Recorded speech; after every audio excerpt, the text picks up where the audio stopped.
আমি ক্যাসেট কইরা কইরা ওরে দিছি প্রায় 3 থেকে 4 লক্ষ টাকার ক্যাসেট এমনি দিয়ে দিছি, কারণ ও তো আমার ছেলে। কি মার সম্পদ তো ছেলেই পায়।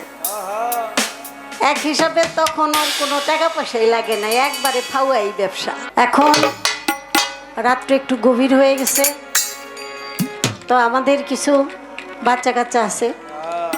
ওই আমার যে গানটা করছি কোক স্টুডিওতে, কথা কইও না, এই গানটা শোনার জন্য ওরা খুবই উৎফুল্ল।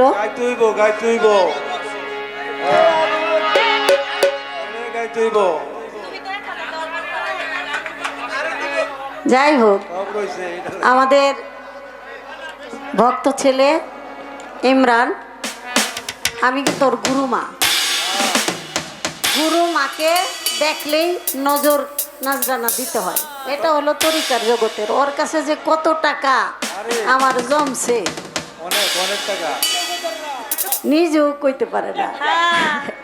তো যাই হোক, যেটা নাকি গুরু দক্ষিণা এটা দিতে হয়, তা না হইলে আবার সমস্যা হয়ে যায়। কথা সত্য।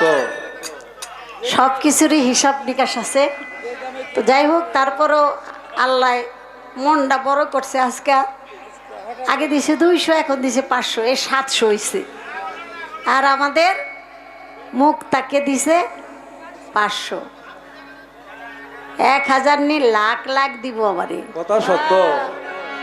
ইউটিউব মানে ওরে বলছি তুমি আর ক্যাসেটের ব্যবসা করো না, তুমি ইউটিউব চালাও।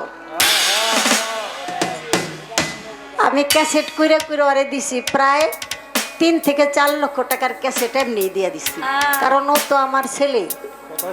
কি মার সম্পদ তো ছেলেই পায়। এক হিসাবে তখন ওর কোনো টাকা পয়সাই লাগে না, একবারে ফাউয়াই ব্যবসা। তো যাই হোক, আমার বিশ্বাস ও যে এক সময় দিব। উরু চাইতাছে মিনিমাম গরু না দিক একটা ছাগল তো দিব। কথা সত্য।